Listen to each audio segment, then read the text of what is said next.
afternoon from Vietnam, Paul. Good morning to you. Thanks a lot for spending your morning to join our Inside Sharing show and share your stories with our global audience. And on behalf of the listeners, I want to say thank you. Thank you, Ha. And I know that we've tried to get some time in the schedule, so I really appreciate you being able to fit me in and really just have the opportunity to chat with you on your platform about really, I think, an important topic that we're both very much aligned on. So really looking forward to the conversation. Me too. And since you haven't been to Vietnam, make sure that you put that onto your bucket list, okay? And you have a new friend, a new family. We're gonna be taking care of you when you travel here. Thank you. So it's already on my list. Now I've tagged you. Alrighty. Hey, Paul, and in our culture, it's very honored if we can have you to introduce about you and the works that you do. Could you do that for us? Yeah. I'm Paul McCarthy, and I run a practice called Paul Mac Leadership. And essentially, I've been a management and leadership consultant for over 25 years. And my expertise has been really to help develop leaders and develop their capacity and their capability and competency. And I've been a leader that's been recruited into large consulting firms. I've had my own startup, and I've also had time in niche boutique consulting firms. As a leader myself, been hired as a leader to help grow those environments. And so I work across sectors, about 15 or 16 different sectors, with all manner of leaders, board level, C-suite, VPs, director level. And so that's my background, really working in lots of different environments. I've worked on hundreds of different transformation programs around the world. And that would eventually lead me to what I'm doing now. So my background is in management leadership consulting. But I was fired for demonstrating the leadership qualities that I was hired for. And so I went through very extensive, expensive, time-consuming interview processes to demonstrate the qualities that were sought. And again, my job as an expert on the leadership industry and what was coming, I had a look on the trends on the horizon. So I knew what kinds of qualities that we needed in our leaders, our future leaders. And when I demonstrated the qualities I was hired for, I unintentionally stepped on what I would call ego-based leadership landmines. I would expose the hypocrisy of leadership, and I would actually uncover the fact that our leadership systems and processes didn't work. So, rather than be that guy or girl who said, I'm just going to go and massage my resume, my CV, and get a book on how to cope with being fired, I started to look inwards, and I looked at myself and whether I was the common denominator, and clearly I was. But then I started asking whether our organizational structures and systems were set up to be able to handle leaders with disruptive and divergent leadership qualities. And I spent a whole year researching leadership programs as well as trends to start to realize that actually the qualities that I was told I was hired for but then fired for were missing from the vast majority of leadership programs globally. And then I started to ask this hypothesis in my head, which was, and this was 2018, by the way, I wonder if we're preparing leaders to navigate ongoing disruption. Now, you tell me, in the last couple of years with COVID, the world's largest global human capital experiment, how our leaders have been faring. And so I started this back in 2018, 2019, and it really came from my background of being fired as a leader for the qualities that would later become the central piece of my work. Wow. And I think that the past couple of years has demonstrated really, really well that the old leadership, that we have been having in this world doesn't work anymore. We need to have a new setup, skills and leadership. So tell us, before we go into the works that you do, let's travel time together because we want to understand you as an individual first before we go into the research that you do, okay? Yeah, that sounds great. Okay, Paul, you've been years working on developing leaders and grow them, right? So we want to travel back in time to understand What was your dream when you was young about yourself and your future, though? Mm, that's a great question. I wanted to travel the world, Ah, and I wanted to understand different cultures. And I was born in a place called Shepherd's Bush in West London in the early 1970s. So for anybody who understands London and knows what Shepherd's Bush was like in the 1970s, they'll understand and empathise with what I'm about to say. It was a very unsafe place, and it was not the kind of place that you really wanted to end up. And so I was born into quite an impoverished environment with loving parents, but in an impoverished environment. And so nothing was really expected from people who came from that environment. And so my dream was always to kind of use education as a way to evolve my thinking and evolve my mindset and meet new people and start to imagine what life could be like by traveling around the world. And really that's, when I was younger, what I wanted to do was to really start having conversations at bigger levels, because I knew at a young age that something just wasn't right about our structures, our systems, our processes. I didn't know this, obviously, as an 11-year-old. I didn't have that language, but I didn't know what hypocrisy meant. I didn't know what institutional dysfunction meant, but I knew that something wasn't right in the environments that I lived in and I went to school in and all that. So I was a dreamer, really, and I was someone that thought that there was always a better way to do things. I was the kid, when someone said, "You can't do that," I was the kid that said, "Why? ah, Why can't we do that?" You know, I remember at my school was a Roman Catholic school, and religion was mandatory. And I didn't believe in Catholicism, but I was raised as a Catholic. I have a faith, but I didn't believe in the way I was being taught. So at 11 years old, I asked the question, when are we going to learn about other religions? The answer I got was, you don't need to. Catholicism is the only religion you'll ever need to know. At that point, I realized that I didn't agree. And it's at that point I then started to think, I have my own voice. How do I get my own voice out into the world? And I spent the next 5 years studying religion in that school, and I got an A. And I was the only one that got an A in the borough of Kensington and Chelsea that year. And I went back to the teacher and I said, I didn't believe this, but I showed you how I could work the system to get the top grade. wow. This is not what education is supposed to be about. And so my passion for education started at that point as well, to really encourage people to be free thinkers, to really not be constrained by the box that they were born into.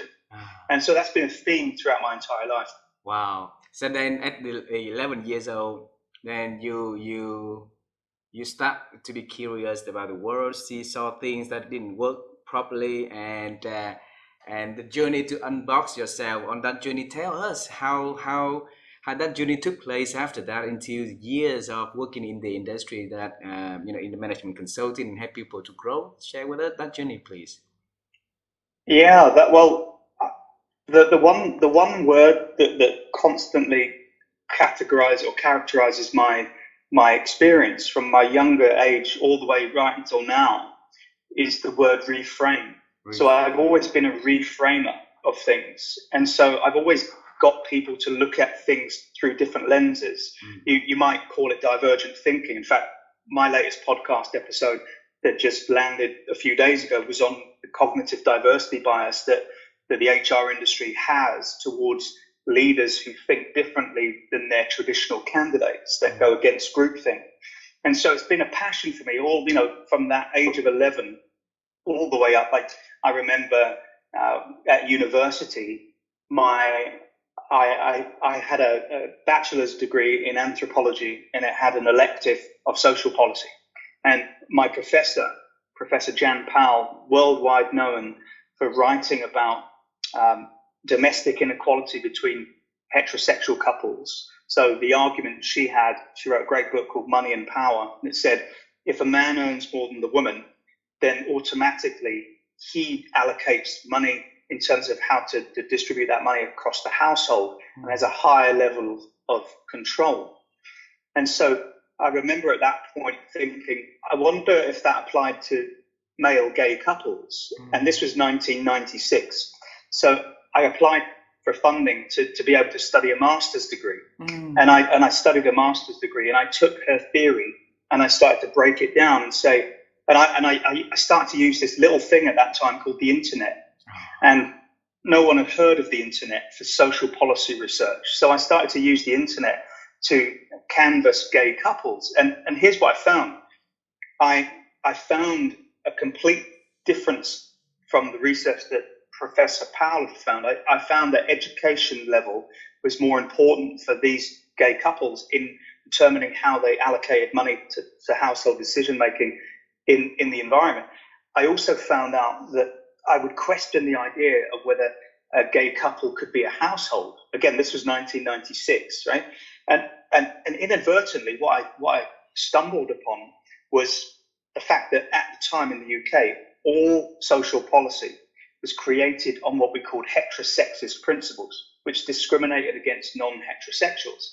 That would pave the way for me becoming a consultant and going in 1998 to work with the Equal Opportunities Minister to start to introduce sexual orientation legislation in equal opportunities policies for gays and lesbians in the workplace. Right? This was 1998. So I was reframing things from a young age getting into consulting.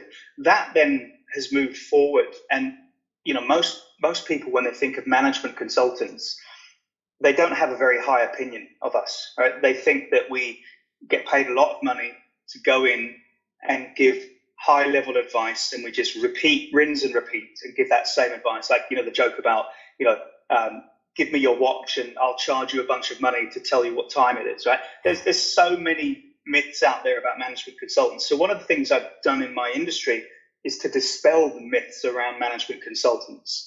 And so what I've done for almost 30 years is to be a different kind of consultant that actually provides value and steps away from opportunities. In fact, there's a great book by Patrick Lencioni, Getting Naked, where he talks specifically about how to be a consultant of integrity and be above reproach, which is sometimes we have to say no to the business because we don't think we can serve the client. So my philosophy in consulting has always been to be a different kind of consultant, but also raise the level and the understanding of what consultants do. So that's another way of reframing. And then fast forward to what I'm doing now, I started to realize that the leadership identification, recruitment, onboarding, and development systems and processes were ineffective or broken at worst, but nobody wants to talk about that. And so I started to talk about the hypocrisy of leadership. Again, after being fired from 4 executive roles, I started to question the system. And I started to say, actually, we've got outdated systems and processes, and we need to reframe the narrative that we're having and the conversations we're having about the future of leadership. So really what I'm doing now in my latest quest is reframing that narrative about what the future of leadership looks like.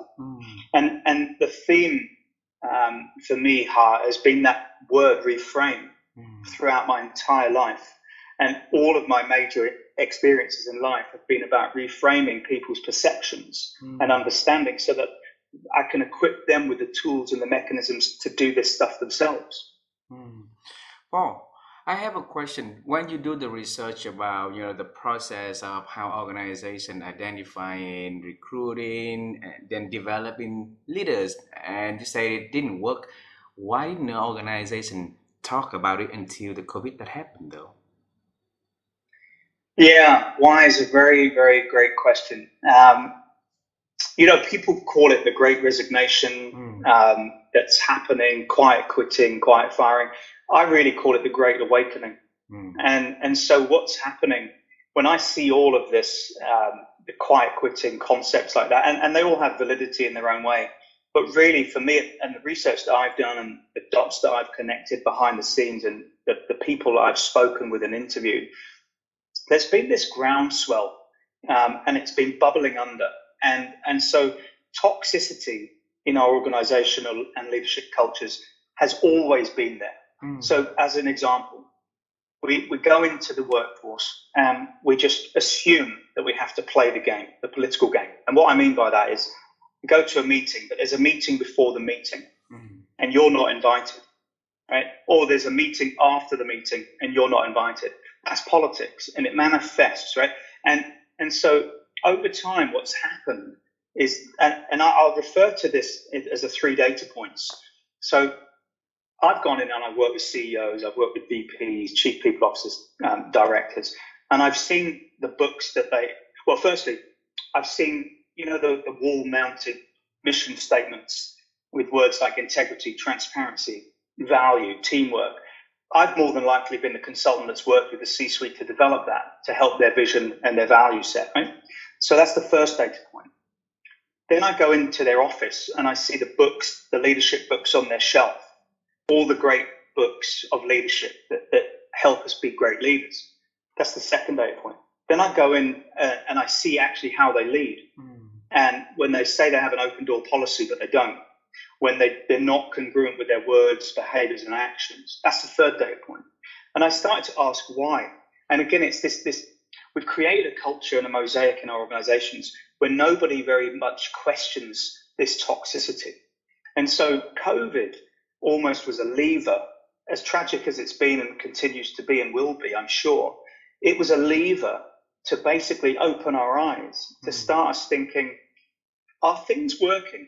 Or do we need to rethink, reinvent? But actually, firstly, we need to be giving ourselves the permission to reimagine what the future of work and the future of leadership looks like. And I remember, as an example, about 30 years ago, I won't name the consulting firm, but they had a very interesting philosophy at the time, which was, I don't care where you do your work, your deliverables for your client. You could be on a ski slope or you could be in the cubicle next door, as long as you're developing and delivering quality. Now, they didn't know at the time, but what they were talking about was this whole hybrid work environment, this whole evolving the way that we worked as part of getting the best out of us, right? So if I throw this next statistic into the conversation, a few years ago, I think it was EY, and this was before the pandemic, EY said that 96% of leaders would not work with your organization or continue to work with your organization if their individual purpose did not align with the organizational purpose. That was before COVID, right? So now we've got COVID that's accelerated these discussions. It's lifted the veil, different lens of how our organizations haven't been serving us hard. They haven't been serving us in a holistic way. And I think it's time to reset that balance and address this. And that's why people like me and others are starting to come out and shift the conversation from normalized dysfunction that we've all accepted to normalized disruption. So we need disruptors in our environments because they're the ones that are going to evolve our thinking, reframe our conversations, and keep us being competitive in the future. And so that's really, in answer to your question, where I see the reasons why we're starting to talk about this now. And I have a very high admiration for those who look into the situation with the different perspective, like you said, the word reframe, right? And because without that reframing, we're gonna continue doing what we have been doing and continue facing with the old, old way that didn't work anymore. So when you went on the quest to reimagining the future of leadership, what is that you find that you want to share with us? That's such a great, wide-ranging question. What I realize is that we're actually sidelining, marginalizing, discrediting, firing the types of leaders that we need for the future of leadership. So the qualities that leaders have that are not being recognized are actually the future currency of leadership and need to be at the forefront of how we identify, recruit, onboard, and develop those leaders. There's a bigger picture here as well, because quite frankly, organizations have not been set up to enable people to be real in the organization. We wear this mask, figuratively, of how we turn up in an organization. people are not encouraged to be, like I said earlier on about the mission statements that have the word transparency and integrity. But when you actually flow those through to see how they manifest in reality, when a leader is real and transparent, they get in trouble. And yet all of the advertising, all of the recruitment activities, everything that tries to distinguish companies from their competitors, say that they look for real, transparent leaders. But when they demonstrate that, they get in trouble somehow. So what I think, what we need to do is we need more ambassadors and more people that are open and receptive to having these types of conversations about how do we embrace a different type of leader? How do we embrace that disruptor, that agitator, that individual that goes against the grain when everybody's saying, yeah, we think we should go this way. And by the way, most people that are saying we need to go that way, they're what I call complicit in groupthink. They've inherited silo-based cultures, politically driven environments, and they don't question it because they think they have to adhere to it, but they don't. The organization blueprint of the future, and I haven't even started to talk about the idea of self-managing organizational structures. This is where we've devolved decision-making and P&L activities into more of a network system. So gone are the days, or they will be, of a hierarchical organizational structure. We will be encouraging more autonomy or independence, and that means we need a different type of leader to initiate that. Frederick Laloux, in Reinventing Organizations, has written a great seminal piece of work about how we can start to think about evolving our organizational structures, but it needs to go further. We need to prepare our leadership and our management team and our succession pipeline to be able to lead in those kinds of environments. So what it looks like for me is creating the conditions to have honest conversations about things that don't work. It means creating the environment so that we welcome those leaders that we've so far thought of as troublemakers, because they're the leaders that have the innovative, fresh thinking, new approaches to ideas that can really take your organization to the next level. So at first, that's the base thing, really. And I like to think of this as that's the people are starting to wake up. They're becoming aware, right? If you become aware of the impact of dysfunction, and I can throw out all the research and the stats to show an organization why it needs to become aware, then you're starting to become aware of the impact, right? So you're kind of waking up to the impact that this has had on your organization. The next step is where a lot of people are at the moment, which is to say, I'm aware of this, I'm waking up to the impact. I need to now have the courage to address this. And that's where often they don't know how to look for help or seek help. That's where people like me come in. I can guide them on that path to addressing this and being courageous enough. Then they start to evolve their understanding of leadership and what's needed. And then finally what happens is they become an embodiment of that future state. But it all starts from being aware of the impact, waking up to that, and then having the courage to do something different about it. So what stopped them from having that courage to do something different, Paul? Yeah, fear of change, concern over how they'll be perceived. Daniel Pink talks about intrinsic versus extrinsic motivators. Most of us are throwing money and titles and status at leaders. We're not actually exploring deeper things like what motivates them? What is their purpose? Are we aligned with their purpose? How do we create the conditions for them to be real in their environment as leaders? What are their value sets? And so, we're seeing this shift, and I'm sure you're seeing this shift in your work as well, around how do we identify future talent in a way where we can keep them for longer? Because here's the thing. HBR, I think, came out with some research, again, pre-pandemic, that showed 1 in 4 of your high performing leaders or your high potentials is considering leaving your organization within the first 12 months. So just think about that for a moment. If an organization doesn't do what it says on the tin and doesn't practice what it preaches, talent will will move, they'll walk away. And so I think we're almost in this kind of state of being cocooned. People are worried, they're fearful, they don't know what the future holds. So they're relying on outdated, broken systems that have always kind of limped forward. But really, in my world and my research and my thought leadership, what they're doing is just putting a band-aid on a bigger wound. And so what we need to do is have the courage to have the honest conversations. And one of the things I do with leadership teams is there's this tool I use called Name What You See.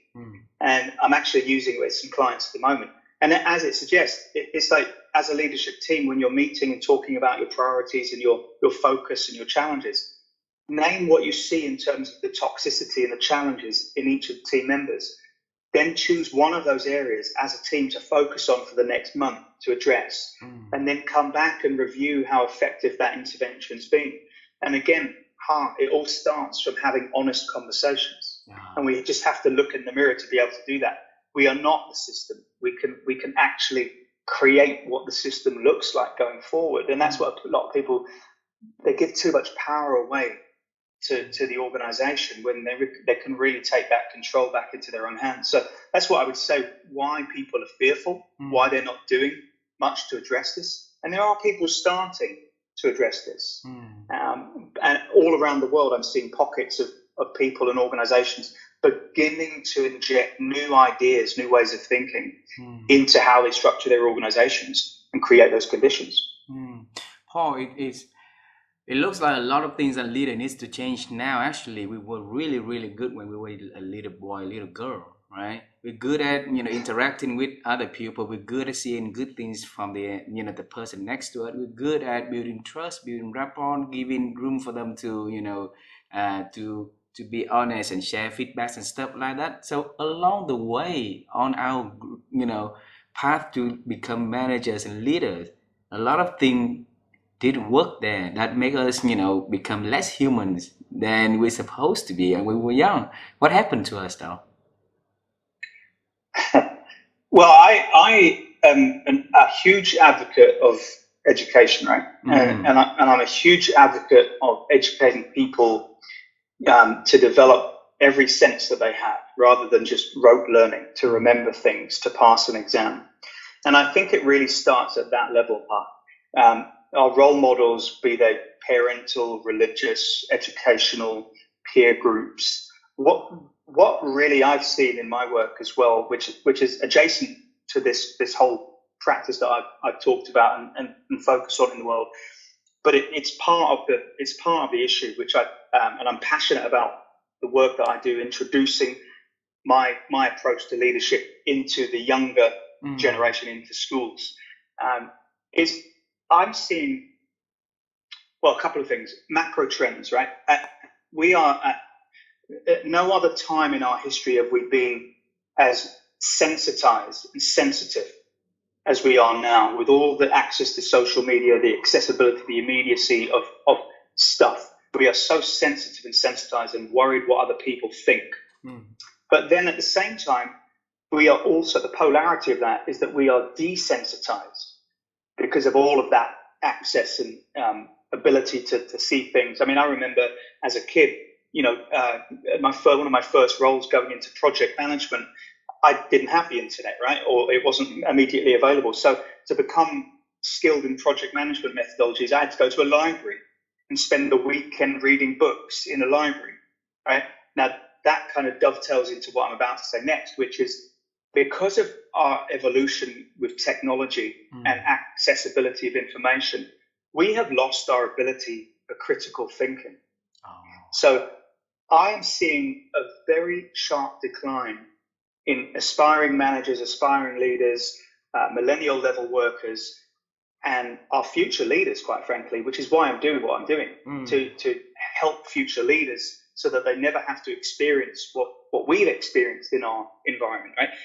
But one of the central kernels of things that's missing is teaching people how to think critically, how to think differently, how to introduce fresh thinking that goes against the grain. And so, because we rely on all of these other outside sources, I refuse to even get involved in the conversation about Chat GPT. Like I'm not even interested in that from a perspective of how some of my scholars are jumping on the bandwagon, because I'm very clear in what I'm doing and I'm very focused with conviction. But that's just another example. It takes away our ability to think critically for ourselves. We were given a brain, we were given 2 ears, we were given 1 mouth for a reason.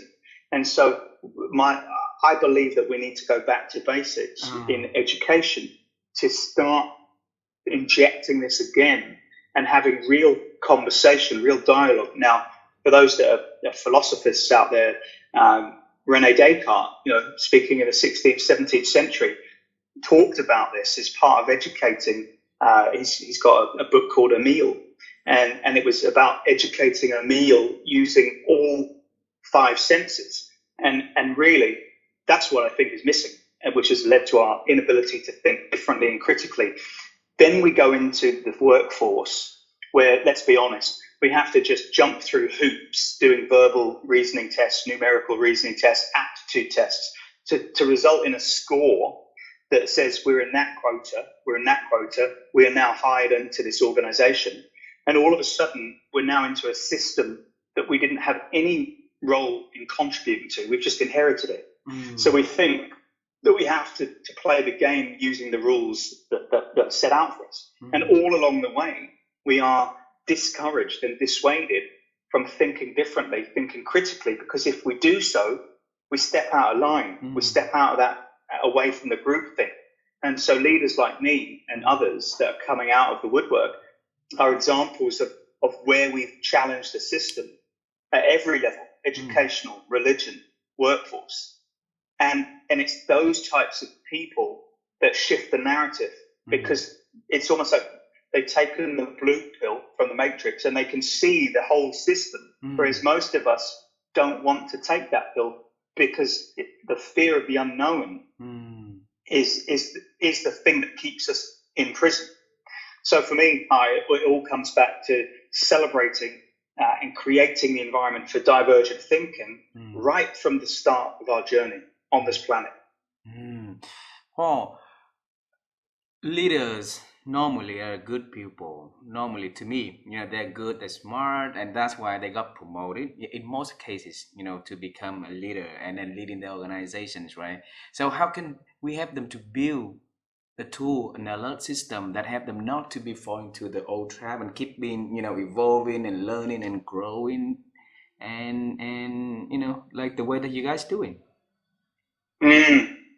Well, I think you've made an assumption there that the majority of leaders are good people and are in it for the right reasons, because I don't necessarily think that's the case. And that's not to discredit humans, but not everybody. I mean, you can learn how to be a leader, of course. I'm not saying leaders are born versus leaders are made.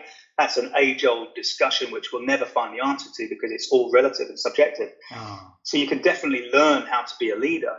However, we have a tendency in organizations to promote people to leadership positions before they're ready, and not necessarily ask them. So if you're a really great manager or person that sells products, automatically you've hit your quota, and now you've attracted the attention of top leadership.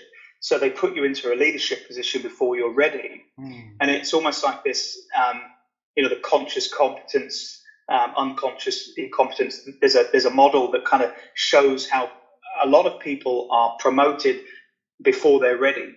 And so that's the first challenge. The second thing is what do we do in organizations to engage potential leaders, to ask them how they want to lead, how they want to be developed, how we do very little to work collaboratively with potential leaders to shape their role, to shape how they're measured in terms of their effectiveness, as well as the development they go on. So I've lost track of the hundreds of leadership programs that I've reviewed for clients, where it's really just a cut and paste. It's like, you become a new leader in this region. This is the pathway that previous leaders like you have gone down.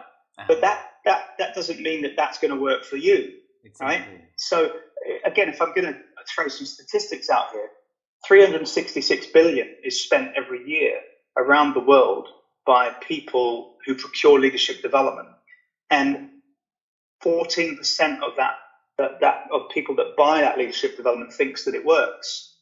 So we're throwing a lot of money at developing leaders, and most of the leadership development is ineffective. So I asked the question, the deeper question, which is, why aren't we engaging leaders to ask them what they want to learn?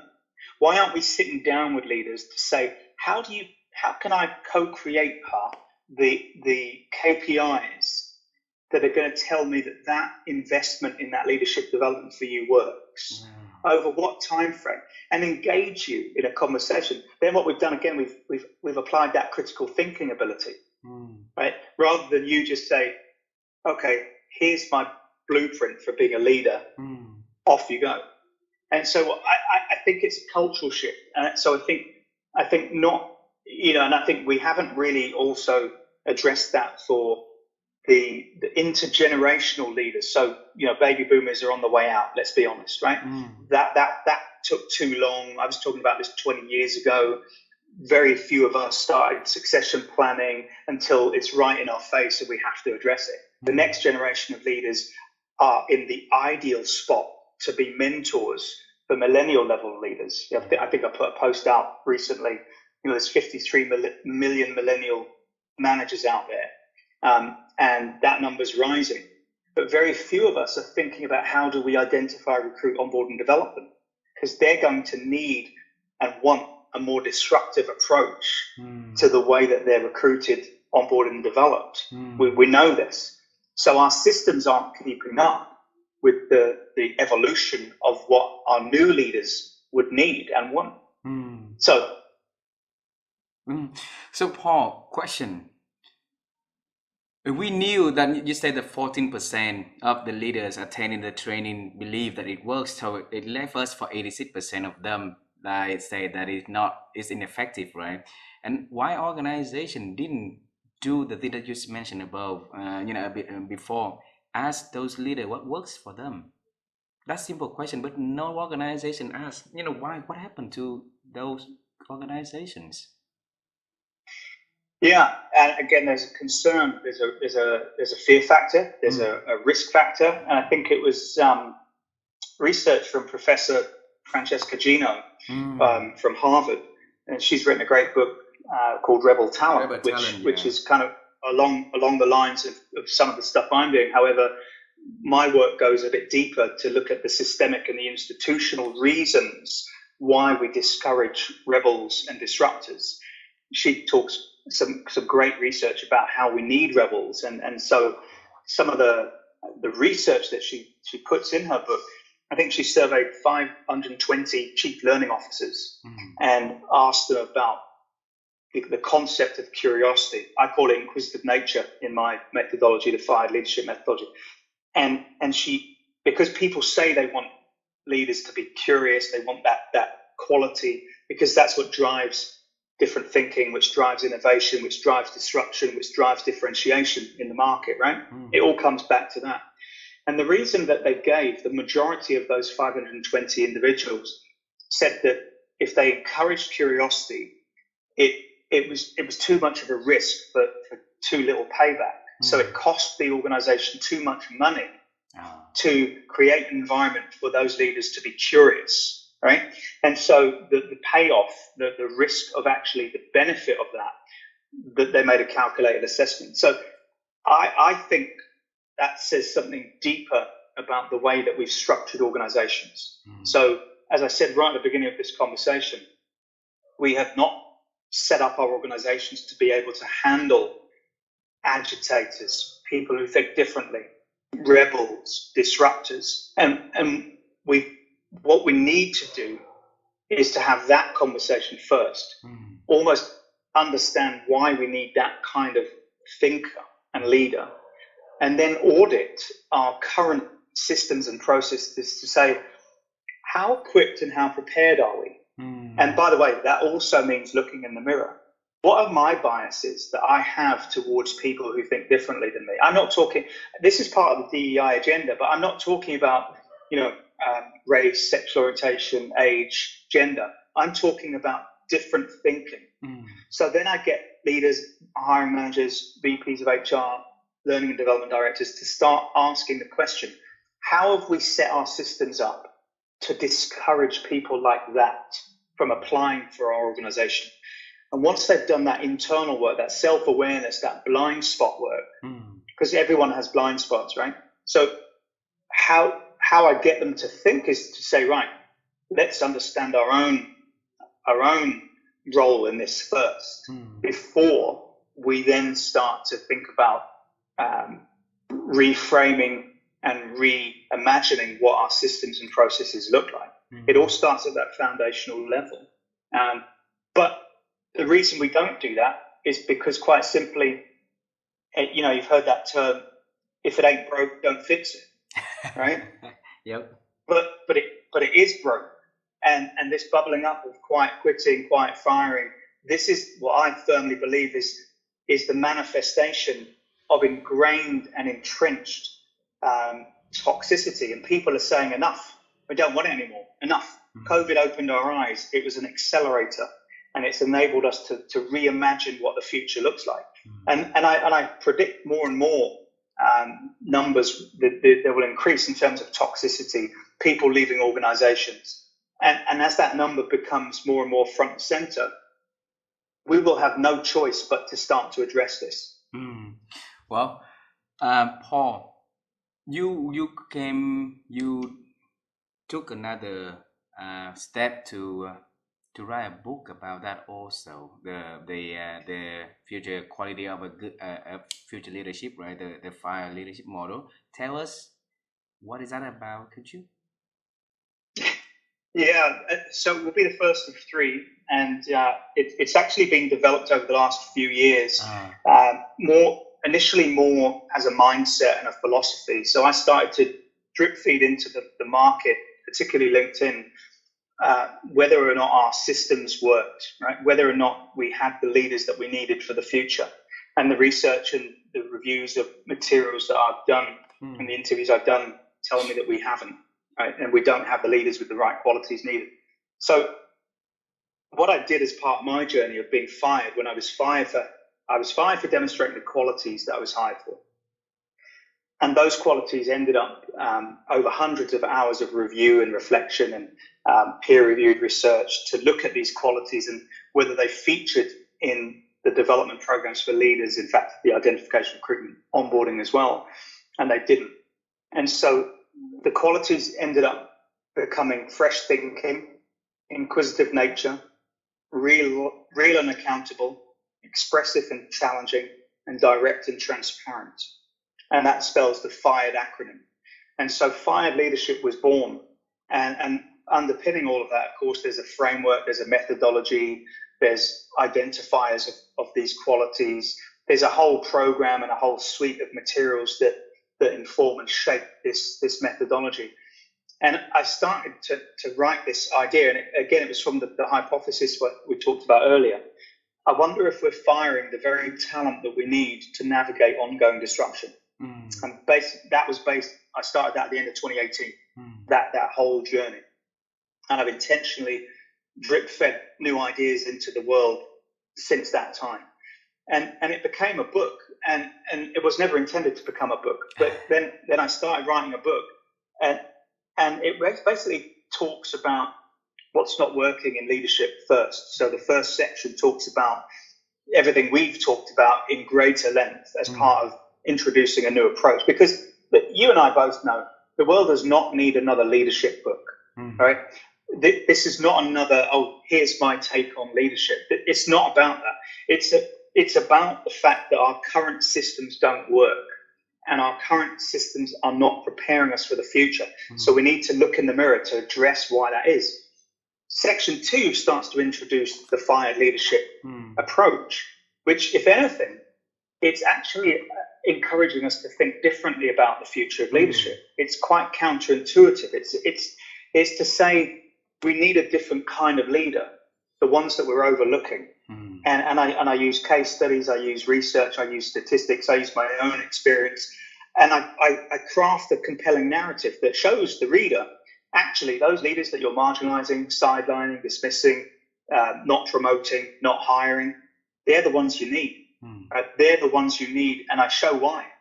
And then the third section of the book is going to be something quite different than lots of our peers and leadership scholars do, because most people write the book and they say, here's the problem, here's my solution, and if you want any more information, I'm going to funnel you to my expensive looking website where I'm going to sell you lots and lots of services and products. Now, my intention is to build a practice, and I have been building a practice around that to support the audience I want to serve. But I want to open source the future of leadership hard. So what I mean by that is I'm giving away a companion guide, which will either be in the last section or downloadable from my website, which actually gives my target audience, my target reader, an end-to-end roadmap, which is about $3 million of consulting work, to say, look, if you like what you've read and you agree with me, and you're moving along this path with me, then take this roadmap, take this companion guide, and try it in your organization. Put it into effect. You never need me. Remember I said right at the beginning about reframing the idea of consultants and what management consultants do? Most of my peers, they won't like to hear this, but it's true. Most of my peers will sell them that $3 million companion guide and be in there for years and years and years. I don't want to do that. I want to create fired leadership ecosystems around the world with my work being used by people in an open source way. And so really what I'm doing is I'm shifting the conversation to say, here's the material, here's the IP, leverage it however you see fit. But it's about having that conversation to change the narrative that the reader will be forced to address the paradigms that they have about leadership. Wow. And they'll be forced to look in the mirror. Now, I'm completely okay. My shoulders are broad enough to be able to accept if people don't want to read the book because it's too painful for them. But it's a real look in the mirror to say, how have we been contributing to a broken system? But not from a judgment perspective, but from a position of saying, we know that now, and now we can reinvent what the future looks like. So why don't we do that? Beautiful, and thanks for putting the guide, the framework out for people to start practice at their organizations. I'm just curious, if you ever got into a conversation with one of your colleague, your past colleague, and you do the things that really are against what they've been doing over the years, right? What would they say to you, Paul? Yeah, it's interesting. That's really interesting because when you're in a system, when you're in the matrix, because of that fear, you don't feel that you can contribute and add your own opinion, so you don't have your own voice, right? So here's what's happened in my 4 firings that led me to this quest, right? Again, most people get fired, massage their resume, read a book about self-help and dealing with being fired, move on. Don't put it on the resume. We all do it, and then move to the next experience. I didn't. I wanted to question what was wrong either with me or the system, and that's what I did. So, but most colleagues that will know my experiences from the times that I've been fired, they never spoke out in the moment. They knew that something was wrong, but they never spoke out because they thought that they had to play the game. They thought that they needed to be seen at the right cocktail parties, the right partner meetings, that they needed to toe the line in those meetings with the senior leaders, that they couldn't find and keep their own voice, but they can. Because here's what's happened. When I've seen some of these people, or they've engaged me, contacted me on LinkedIn once they've seen what I'm doing, they thank me. They thank me for my courage. Beautiful. But as much as that's wonderful to hear, my point about that is a bit deeper. Why can't they stand up and have a speak up culture in the organization at the time? Why they already been a consultant themselves, also teaching other organizations to make change, and then they cannot even change, their own. Exactly. Beautiful.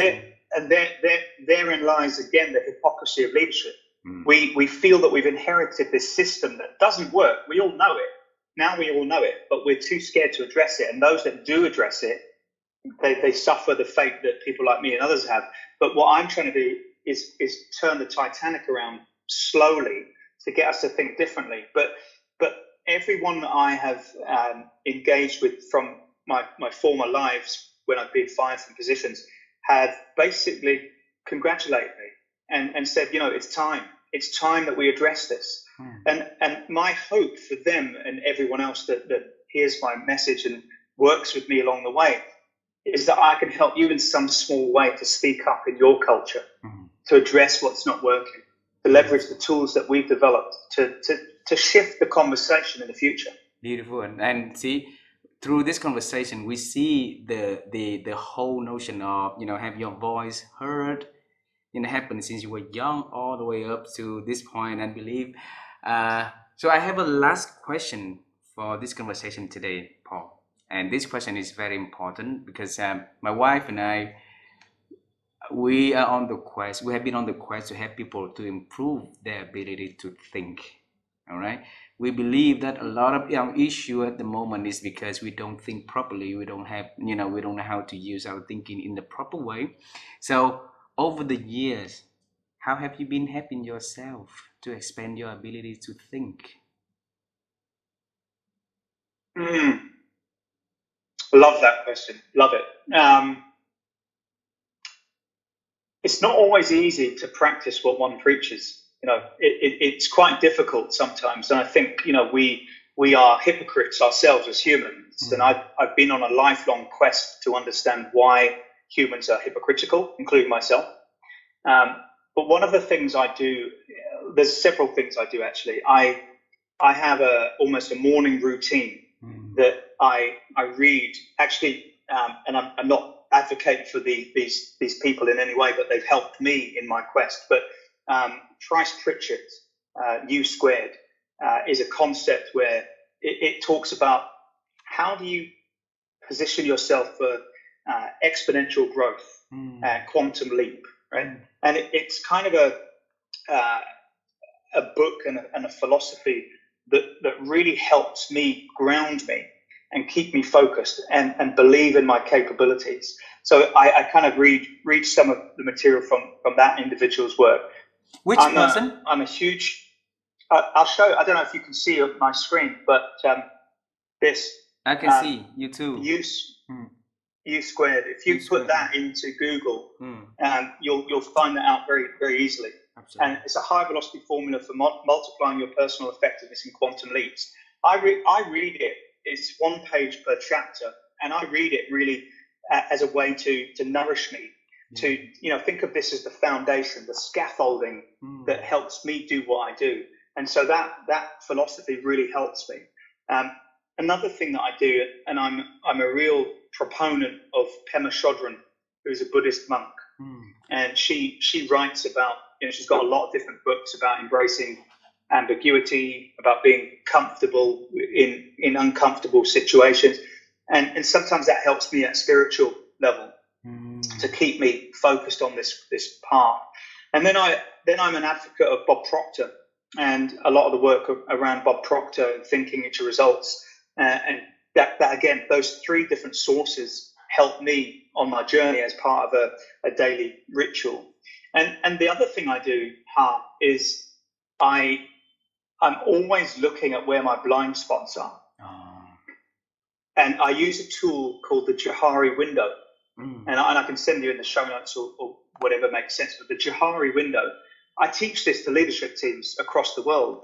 And if I don't use it myself, I'm a bit of a hypocrite, right? So I use it to understand and try to understand, where am I not paying attention to? What feedback am I getting that I need to address and that I don't want to address, that I'm scared to address? Why am I scared to address it? And then I go deeper and I ask myself some discovery questions. So I'm always looking at where I can improve, where I can enhance my capabilities. And I don't mean just more accolades and more qualifications. I mean self-improvement. Yeah. And so for me, becoming aware of some of those triggers that I have and some of those things that hold me back. I sometimes look in the mirror and I Mel Robbins, I don't know if you know Mel Robbins' work, but, just high five yourself in the mirror, right? Yep. Show yourself that you love yourself. These are real things, anyone listening to this when it comes out will know me. If they know me, they know exactly what I'm talking about, because I talk to them so much about it, because I'm real and I'm accountable for being real, and I'm a fired human at the end of the day, right? So they're the things that I leverage in my world, actually, that strengthens my ability to do this stuff and take this further out into the world. Beautiful, beautiful. And tonight, when my wife fly back from Hanoi, I'll ask her that we're gonna practice, high five to ourselves in the mirror. And I said, I love Paul that. I told love me, that. and that is practice. So, my friend, thanks a lot for being so generous to join and to join our show, share your stories, share the advices, and the works that you do. And the works that you do is very important. It helps people to reinventing themselves, relook at what they've been doing, rethink about their thinking, and then reimagine, what they can be doing for other people, for and thanks for doing that, my friend. I look forward to seeing you in person one day, and make sure that I love that. that you visit my country. All right? Will do. You're definitely on my list, and again, I just wanted to thank you for the opportunity to have this conversation, because I think having more conversations that are real and they have no agenda other than two cool people wanting to do cool things in the world and doing it through their own mechanisms. We just met on LinkedIn, and the power of a tool like that, just when you meet like-minded people that are in it for the right reasons, and I just like to meet people that way. So again, thank you to you for this conversation, and I'd really love to kind of stay connected and see the ripple effect that this has, and how we can help more and more people going forward. Thank you very much. I look forward to it too, Paul. Have a wonderful day. Thank you. All right? You too. Take care. Bye for now. Bye bye for now. Bye. Thank you.